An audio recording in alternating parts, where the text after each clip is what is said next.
എല്ലാവർക്കും നമസ്കാരം. ഞാൻ വന്നിരിക്കുന്നത് പഴയന്നൂർ പുത്തിരിത്തറ എന്ന ആ ഗ്രാമത്തിലാണ് വന്നിരിക്കുന്നത്. എന്തായാലും നമുക്ക് ആ വിശേഷം കാണാനായിട്ട് വീഡിയോയിലേക്ക് പോകാം.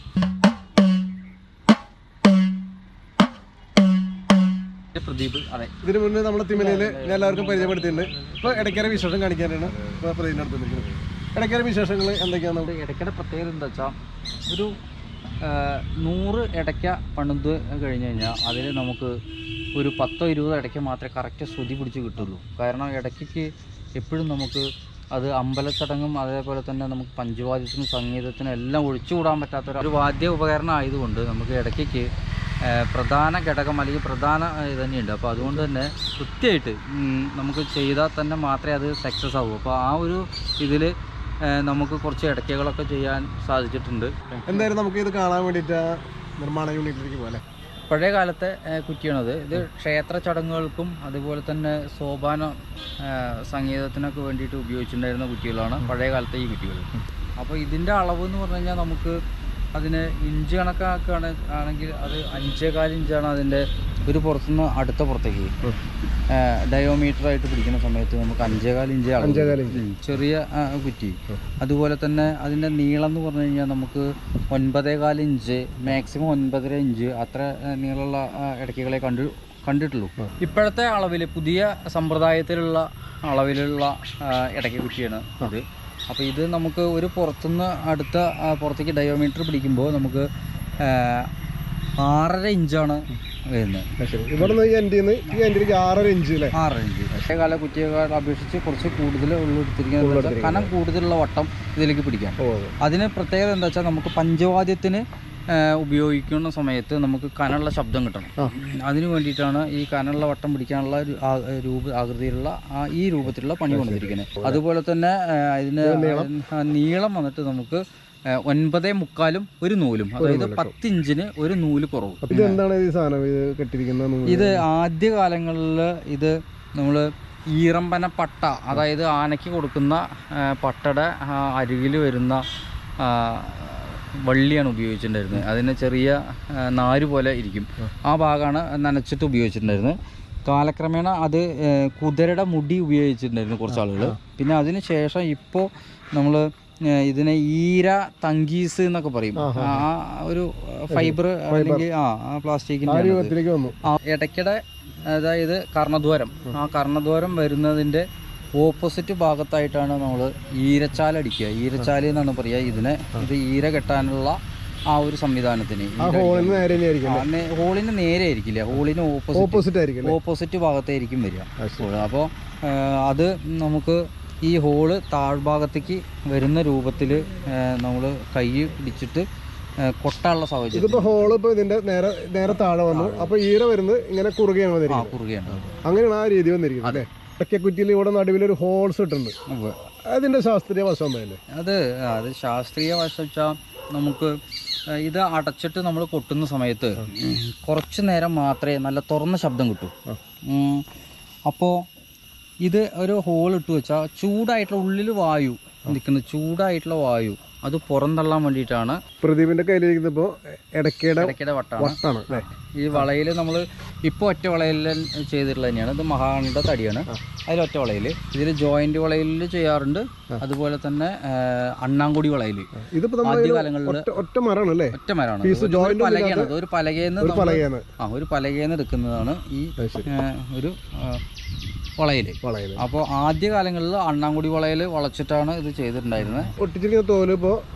ഇത് ഒട്ടിച്ചിരിക്കുന്ന തോലിനെ ഇതിനെ 2-3 ഭാഷകളിലായിട്ട് പല സ്ഥലങ്ങളിൽ പല ആളുകൾ പലതും പറയാറുണ്ട്. കാരണം ഇതിനെ ഉള്ളൂരി എന്ന് പറയാറുണ്ട്. അതായത് പശുവിൻ്റെ പണ്ടത്തിൻ്റെ ഭാഗത്തുനിന്ന് വരുന്ന ആ നേർത്ത തോല് വലിച്ച് ചുമരിലോ അല്ലെങ്കിൽ മറ്റുള്ള പലകയിലോ എന്തെങ്കിലും പ്രതലത്തിൽ വലിച്ച് പതിക്കുകയോ ചെയ്യുക. അപ്പോൾ ഇതിനെ ഉള്ളൂരി എന്നും പറയാറുണ്ട്, ഒതളി എന്ന് പറയാറുണ്ട്, അതുപോലെ തന്നെ ചൗവ് എന്നൊക്കെ പറയാറുണ്ട്. പല ഭാഷകളിലെ പല പ്രദേശങ്ങളിലും അറിയാം. ഈ നിർമ്മാണത്തിന് അതായത് തോലാണ് നമ്മൾ സാധാരണഗതിയിൽ ഉപയോഗിക്കുക കൂടുതലായിട്ടും. ഇതിന് ശബ്ദസുഖത്തിനും അതേപോലെ തന്നെ നമുക്ക് ശ്രുതി പിടിക്കാനൊക്കെ ഇതാണ് ഏറ്റവും ഉത്തമം. നമ്മൾ ഇടയ്ക്ക് ഉപയോഗിച്ചു വരുന്നതാണ് ഈ തരത്തിലുള്ള കച്ചകൾ. അപ്പോൾ ഇടയ്ക്ക ആയതുകൊണ്ട് നമുക്ക് കുറച്ച് അതായത് കളർഫുള്ളാണല്ലോ ഇടയ്ക്ക, പൊടുപ്പും കച്ചകളും ഇതെല്ലാം ആയിട്ട് കാണാൻ അഴകൻ, ഇടയ്ക്ക കാണുമ്പോൾ തന്നെ ഒരു അഴകല്ലേ. അപ്പോൾ അതിൽ പല തരത്തിലുള്ള കച്ചകൾ നമ്മൾ ഉപയോഗിക്കാറുണ്ട്. ലേസ് വെച്ചിട്ടുള്ള പല തരത്തിലുള്ള ഭംഗി വീതി കൂടിയതിലും, അതുപോലെ തന്നെ നമ്മൾ ഗോൾഡൻ കളറിൽ ഉള്ളത്, അതേപോലെ തന്നെ സിൽവർ കളറിലൊക്കെയുള്ള കച്ചകൾ നമ്മൾ വീതി കൂടിയതും കുറഞ്ഞൊക്കെ ആയിട്ടുള്ള കച്ചകൾ ഉപയോഗിക്കാറുണ്ട്. ഇതാണ് ഇടക്കച്ച. ഇടക്കച്ച ഇത് നമ്മൾ കുറ്റിയിൽ കെട്ടണതാണ്. ഇതിനെ കൈത്താങ്ങിന്നും ഇടക്കച്ച എന്നൊക്കെ പറയുന്നത് കേട്ടിട്ടുണ്ട്. അതായത് ഇത് കെട്ടിയതിന് ശേഷം നമ്മൾ വിരൽ ഇതിലിങ്ങനെ ഇട്ടിട്ടാണ് അതിനെ കുറ്റി നിയന്ത്രിക്കുക. അതിൻ്റെ ശബ്ദ നിയന്ത്രണത്തിന് ഇത് പ്രധാനമാണ്. അത് ഇതുകൊണ്ടാണ് ഇങ്ങനെ നമുക്ക് നിയന്ത്രിക്കാൻ ഇത് ഉപയോഗിക്കുക. ഉടുപ്പുകളാണ് ഇത് 64 വരും. അത് കളർഫുള്ളായിട്ടുള്ളത് പല തരത്തിലുള്ള പൊടുപ്പുകൾ, 64 കലകളെ ആസ്പദമാക്കിയിട്ടാണ് ഈ പൊടുപ്പ് വയ്ക്കുന്നത് അല്ലേ. ഇടയ്ക്കയിൽ കോർക്കുന്ന കയറാണിത്. ഇത് ശരിക്കും നമുക്ക് ഒരു 5 മാറ് നമുക്ക് കയറായിട്ട് എടുക്കാം. അതിൻ്റെ തലപ്പിൽ ഇത് അതുപോലെ ഒരു ഭംഗിക്ക് ഒരു പൂവുണ്ടാവും. പാവ് പിരിച്ചിട്ട്, നമ്മുടെ കോട്ടൺ പാവുണ്ടല്ലോ, അത് പിരിച്ചുണ്ടാക്കണതാണ് ഈ ഹാൻഡ് മെയ്ഡ് ആയിട്ടുള്ളത് അല്ലേ. ഹാൻഡ് മെയ്ഡ് ആയിട്ടുള്ളത് തന്നെയാണ്. അപ്പോൾ ശരിക്കും ഒരു പരമ്പരാഗത രീതി എന്ന് പറയുന്നത് ഹാൻഡ് മെയ്ഡ് ആയിട്ടുള്ള കാര്യങ്ങൾ അതിൽ ഉപയോഗിക്കുക. വാദ്യോപകരണങ്ങൾ പരമ്പരാഗത ഒരു വിധത്തിൽ കൂടുതലും അങ്ങനെ തന്നെയാണ് ഉപയോഗിക്കാറ്. ഇടയ്ക്ക് നമുക്ക് വരുന്ന പ്രധാന ഒരു ഘടകമാണ് ജിയോകോല്. അതായത് നമുക്ക് പൊടുപ്പ് സെറ്റ് ചെയ്യാൻ വേണ്ടിയിട്ട് 64 കലകളെ ആസ്പദമാക്കിയിട്ട് വരുന്ന ആ പൊടുപ്പ് നമുക്ക് സെറ്റ് ചെയ്യുന്നത് 4 വേദം. അതായത് ജിയോകോലിനെയാണ് അത് ഉദ്ദേശിക്കുന്നത്. അപ്പോൾ ഈ ഒരു ജീവക്കോലില് 16 പൊടുപ്പ്. അങ്ങനെ അതായത് ഒരു ഇടയ്ക്കയിൽ 4 ജീവക്കോല് വരും. അതെ, ജീവക്കോല് എന്ന് പറയുന്നത് ഇതാണ് അല്ലേ. ഈ സാധനം ജീവക്കോല്. ഇതില് 16 പൊടിപ്പ് ഒരു ജീവക്കോലിൽ വരും. അതെ, അങ്ങനെ 16 × 4 വരുമ്പോ 64 പൊടിപ്പ് ഈ 4 കൂടി വരും അല്ലേ. ശരിക്കും പറയാൻ ചടങ്ങുകൾക്ക് 64 പൊടുപ്പ് വേണമെന്നാണല്ലേ ശാസ്ത്രീയമായിട്ടുള്ള. ഇടയ്ക്ക് കോലൊരു പ്രധാന ഘടകം തന്നെയാണ്. കാരണം എന്താ വെച്ചാൽ അതായത് ഏറ്റവും വണ്ണം കുറവായതും വെയിറ്റ് കൂടുതലും കനം കൂടുതലുള്ളതായിട്ടുള്ള കോലാണ് ഇടയ്ക്ക് ഉപയോഗിക്കുക. അതിന് ഉത്തമമായിട്ടുള്ളൊരു മരം എന്ന് പറഞ്ഞു കഴിഞ്ഞാൽ അത് പതിമുഖമാണ്. കാരണം എന്താ വെച്ചാൽ നമുക്ക് വെയിറ്റ് കൂടുതലുണ്ടാവും മരം, അതിൻ്റെ കാതിൽ വെയിറ്റ് കൂടുതലുണ്ടാവും. നമുക്കപ്പോൾ അത് ഇടയ്ക്ക് സൗകര്യാർത്ഥം വണ്ണം കുറവായിട്ട് നമുക്ക് ചെയ്യാൻ സാധിക്കും. അപ്പോൾ അതിന് ഗുണം എന്താ വെച്ചാൽ ശബ്ദം തുറന്ന ശബ്ദം കിട്ടുന്ന പറയുക കനം കുറവായിട്ടുള്ള കോലുകൊണ്ട് കൂട്ടുമ്പോൾ. അപ്പോൾ അത് നമുക്ക് ഇതിൻ്റെ ഒരു നീളം എന്ന് പറഞ്ഞു കഴിഞ്ഞാൽ ഒരു 14 ഇഞ്ച് 14.5 ഇഞ്ച് അല്ലെങ്കിൽ അങ്ങനെ ഇഞ്ച് കണക്കിലൊക്കെയാണ് കിട്ടുക. അത് ചില ആളുകൾ അവരവരുടെ കൈ നോക്കിയിട്ട് ഇങ്ങനെ ഒരു അളവൊക്കെ നോക്കിയിട്ട് പിടിക്കാറുണ്ട്. കൈയിൻ്റെ മുട്ടും വിരലും തമ്മിലുള്ള ഒരു വ്യത്യാസത്തിലുള്ള ഒരു അളവ്.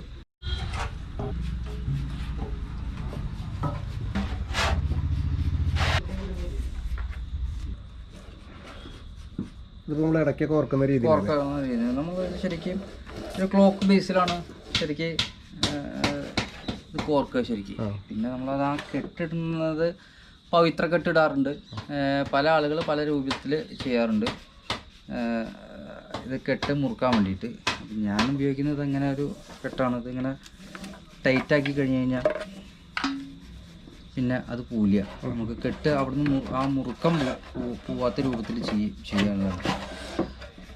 ഓരോ ചരടങ്ങൾ വലിച്ച് ടൈറ്റ് ചെയ്യണം. വലിച്ച് ടൈറ്റ് ചെയ്തിട്ട് ഇടയ്ക്കിടെ പ്രത്യേകത എന്താ വെച്ചാൽ നമുക്ക് കോർത്തിരുത്തണം.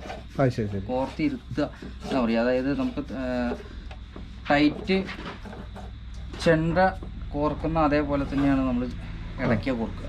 അതായത് വട്ടം ഓപ്പോസിറ്റ് സൈഡ് തന്നെയാണ് നമ്മൾ കോർക്കുക. ഇങ്ങനെ വലിവ്. അപ്പോൾ ഇതിനെ നമ്മൾ വെള്ളം നനച്ചിട്ട് കോർത്തിരുത്തുകയാണ് വേണ്ട. ആദ്യം വെള്ളം തെളിച്ചു കൊടുക്കണം. വെള്ളം തെളിച്ചു കൊടുക്കുക, അത് കോർത്തിരുത്താൻ വേണ്ടിയിട്ടാണ്. ഇടയ്ക്ക് നമ്മളിങ്ങനെ വെള്ളം തളിച്ചിട്ട് ആദ്യം നനച്ച് നമ്മൾ ആദ്യം കോർത്ത് ഇങ്ങനെ വലിച്ചു മുറുക്കി വെക്കണം. അത്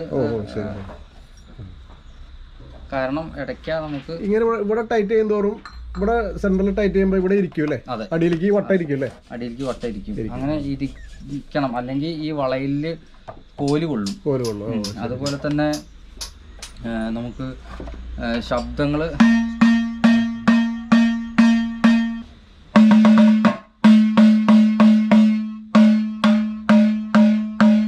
ഇടയ്ക്ക് കച്ചയാണ് ഉപയോഗിക്കുന്നത്.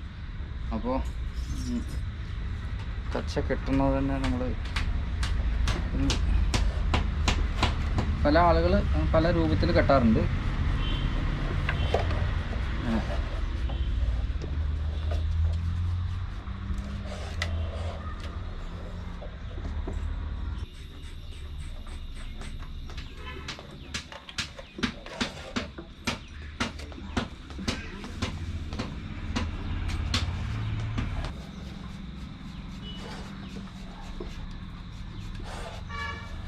ഇടയ്ക്കയിൽ കച്ച കെട്ടുന്ന രീതിയാണ് ഇപ്പോൾ പ്രദീപ് ഇവിടെ കാണിക്കുന്നത്.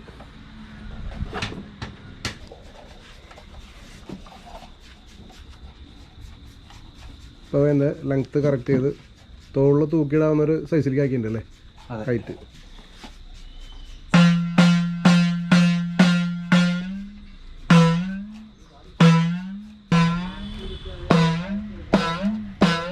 ഇതിപ്പോൾ നമ്മൾ അതിൻ്റെ പൊടിപ്പയിൽ ഇതിൽ സെറ്റ് ചെയ്യണം. പൊടിപ്പ് സെറ്റ് ചെയ്യാണ്. പൊടിപ്പുകൾ നമ്മളിതിൽ 4 ജീവക്കുള്ളിൽ 4 വേദം. കയ്യത്താന്നുള്ള പറയാ. കയ്യത്തയുടെ പുതിയൊരു രൂപം. കയ്യത്താന്ന് ഉദ്ദേശിക്കുന്നത് എന്താണ്? കയ്യത്താന്ന് ഉദ്ദേശിക്കുന്നത് ഇത് ഇടയ്ക്ക പഠിക്കുന്ന ആളുകൾക്ക്, ഇടയ്ക്ക കുട്ടി പഠിക്കാൻ വേണ്ടി ആദ്യത്തെ ബേസ് ഉണ്ടല്ലോ, നമുക്ക് ഒരു അടിസ്ഥാനം തക്കിട്ടീൻ്റെ രീടതൊക്കെ മറിച്ച് നമുക്ക് സാധകം അത് ഇതിലാണ് ചെയ്യുക. ഈ കയ്യത്തേലാണ് ഉപയോഗിക്കുന്നത്. അതിൽ വശമാക്കിയതിനു പിന്നെ ഇടയ്ക്കലേക്ക് മാറുക. അതാണ്. അപ്പോൾ അത് എങ്ങനെയാണ് രീതി ഒന്ന് കാണിച്ചു. അപ്പോൾ അത് നമുക്ക് ഈ ചെണ്ടയിൽ മറയ്ക്കുന്നതിന്റെ ഓപ്പോസിറ്റ് ആണ് ഇതിനെ മറയ്ക്കാറ്. കയ്യത്ത നമ്മൾ പൊട്ടുമ്പോൾ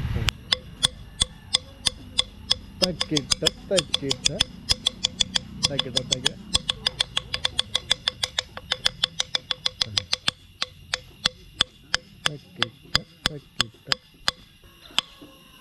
അപ്പോൾ സുഹൃത്തുക്കളെ, നമ്മുടെ പ്രദീപിൻ്റെ നിർമ്മാണ യൂണിറ്റിലെ ഇടയ്ക്ക് നിർമ്മിക്കുന്ന വിശേഷങ്ങളും അതിൻ്റെ കാര്യങ്ങളൊക്കെ വിവരിച്ചു തരുന്നത് നിങ്ങളെല്ലാവരും കണ്ടില്ലേ. എല്ലാവർക്കും അത് മനസ്സിലായെന്നും ഇഷ്ടമായെന്നും കരുതുന്നു.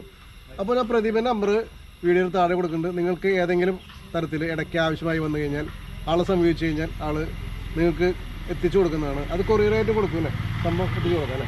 ശരി. എൻ്റെ വീഡിയോ ആദ്യമായിട്ട് കാണുന്നെങ്കിൽ നിങ്ങൾ സബ്സ്ക്രൈബ് ചെയ്യുക, ലൈക്ക് ചെയ്യുക, അടുത്തുള്ള ബെൽ ബട്ടൺ ഒന്ന് എനാബിൾ ചെയ്യുമെങ്കിൽ ഇതുപോലുള്ള വ്യത്യസ്തമായ വീഡിയോസൊക്കെ നിങ്ങൾക്ക് ലഭിക്കുന്നതായിരിക്കും. അടുത്ത വീഡിയോയിൽ കാണുന്നവരെ എല്ലാവർക്കും ബൈ.